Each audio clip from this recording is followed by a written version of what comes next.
¿Cómo se fue gestando el cambio de modelo y la figura clave, icónica a estas alturas de José Piñera? La pregunta para Ricardo Ormazábal. Yo vuelvo a insistir, José Piñera fue el líder intelectual, porque es un hombre brillante, muy ambicioso, eso sí, pero brillante, que convenció a los militares, por ejemplo, incluso de cambiar algo que en la Constitución del 80 habían establecido, que el cobre debía seguir siendo chileno, y él dictó una ley de concesiones mineras que todavía tenemos, que ha dificultado el manejo que los chilenos debemos tener de esa riqueza sustantiva.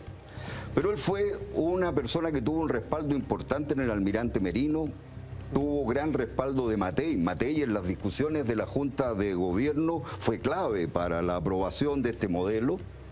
José Piñera incluso en su libro reconoce que tuvo que saltarse el Consejo de Estado porque lo presidía don Jorge Alessandri Rodríguez, y Piñera dice en su libro: don Jorge no me habría dejado pasar el proyecto. Por eso convenció a Pinochet para que se saltara el Consejo de Estado y se viera directamente en la Junta. O sea, incluso la propia institucionalidad de la dictadura fue obviada para poder obtener este resultado. Logró avanzar sobre la premisa que él en su libro reconoce que le costó mucho y siente mucho dolor por ello, de que las Fuerzas Armadas no se pudieron trasladar. Un alto general de ejército le dijo: usted no puede poner a los partidos de gobierno en contra del presidente, ¿no? Los partidos de gobierno eran los militares y por lo tanto alejados del tema, con un argumento que es de la risa. Dijeron: mire, ¿sabe, ministro? Usted es del trabajo y nosotros dependemos del Ministerio de Defensa. Eso es lo que aparece en las actas donde se debatió el tema.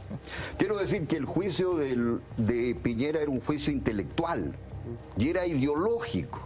Cuando Marcos cita a José Pablo Arellano, yo todas mis intervenciones de dirigente sindical de los bancarios o después en el Senado citaba a José Pablo Arellano y otros que me enseñaron a criticar el sistema. Hoy día José Pablo es director de empresa por las AFP. O sea, el gran logro de Piñera es que su sistema languidece, fracasa, pero convirtió a intelectuales de lujo como Foxley o Minami, Cortázar y otros a esta tecnovisión de las cosas, que han mantenido después una influencia importante. La presidenta Bachelet en su primer gobierno no avanzó ni siquiera en la AFP del Estado porque Andrés Velasco se opuso. Ustedes pueden revisar, todos los partidos de la concertación pidieron una AFP del Estado para cambiar este veto que hay a que el Estado participe en un proceso de esta naturaleza. Pero Andrés Velasco dijo que no.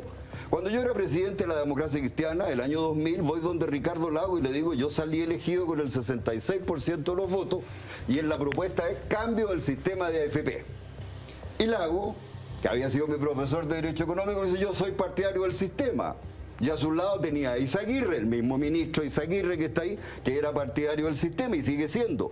Tenía a su lado al ministro socialista del Trabajo, Solari, partidario del sistema de AFP y lo sigue siendo. Tenía a su lado a De Gregorio, ministro de Economía en ese tiempo, demócrata cristiano, partidario del sistema. Entonces, aquí ya no es un tema de la dictadura, sino que es un tema de cómo la intelectualidad concertacionista, opositora con buenos argumentos, se dio vuelta carnero y pasó a defender un proyecto que además es fracasado. Miren, si ustedes se dan cuenta la ambición de Piñera, cuando asesinaron a Jaime Guzmán, él entró a la UDI porque creyó que era su oportunidad de asumir el liderazgo. Fue candidato presidencial, la gente no lo recuerda. ¿Saben cuánto sacó? 6% de los votos. El 93, o sea, los chilenos ya habíamos vivido su milagro y los chilenos, con esa rara intuición que a veces existe, le dio a este señor solo 6% de respaldo, a pesar de ser el Mida que transformaba todo lo que tocaba en oro. No es cierto.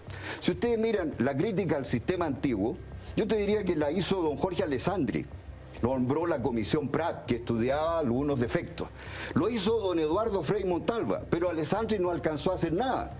Lo criticaba Allende. Don Eduardo Frei alcanzó a hacer. ¿Y saben por qué? Porque es muy importante. Aquí, con tanto economista, se olvida un factor que era clave para el deterioro de las pensiones: la inflación que vivía Chile en esos periodos. El 52, con Carlos Altamirano de subsecretario de Hacienda de Carlos Ibáñez, llegamos al 82% de inflación. Entonces la inflación fue destruyendo el poder adquisitivo que podían tener las pensiones. Adicionalmente, estaban estos abusos, habían 120.000 perseguidoras que era un jefe renunciaba y seguía ganando el mismo sueldo en actividad que el que estaba en funciones. Había esta multiplicidad de cajas y había un factor clave que don Eduardo Frei Montalva le puso atajo. Nosotros veníamos, acuérdense, la evolución política chilena. Después de la revolución de 1891, vivimos una etapa de parlamentarismo dentro de la constitución que teníamos.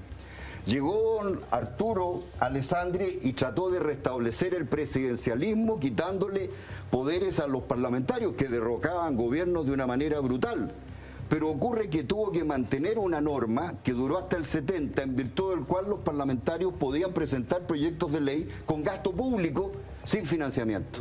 Y don Eduardo decía, uno de los problemas del sistema es que estos parlamentarios, solo por el afán de los votos, gastan demasiado. Y en democracia, sin golpe, don Eduardo Frei aprueba la reforma constitucional que empieza a regir el 70, en donde se le quita a los parlamentarios la iniciativa en proyectos de ley que signifiquen gasto público. Eso empezó a hacer.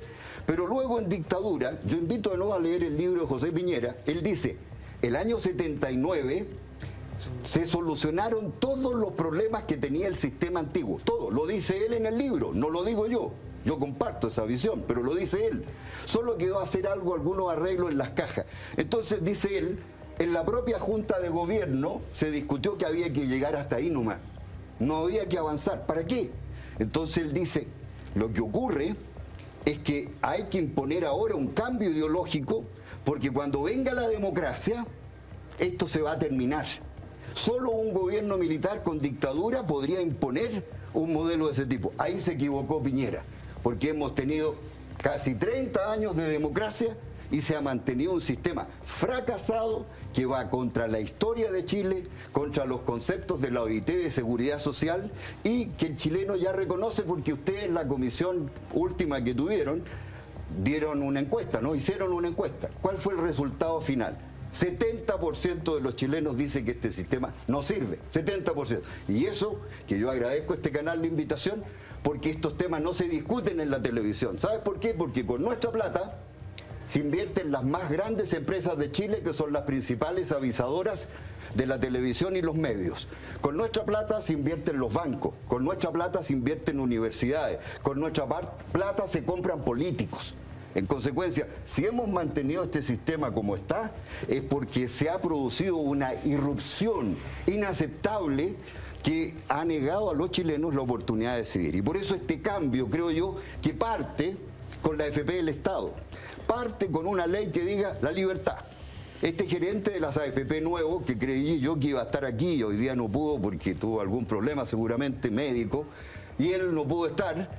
Ocurre que este gerente ha dicho que la solución pasa por subir la edad de jubilación y subir las cotizaciones. Bueno, si la OECD hoy día dice que la mujer chilena jubila a los 70 años, estos son los datos duros. ¿Qué nos vienen a decir? ¿Que hay que subir de 60 a 65? No nos sirve. ¿Sabe por qué? Porque ya las mujeres chilenas se dan cuenta de la miseria que van a ganar y están postergando su jubilación. Entonces, tenemos posibilidad. En base a la libertad, lo que nosotros tenemos que hacer. ¿No les parece a ustedes por qué este gobierno no pasa una ley para que se diga, usted quiere quedarse en una AFP? Se queda. ¿Quiere irse al sistema de seguridad social que proponen por 11 votos la comisión? Usted se va. Y lo construimos a partir del IPS, porque en Chile eso es posible, porque los sistemas de reparto son financiables. Y aquí hay plata suficiente para financiarlo, con aporte patronal. Seguimos avanzando.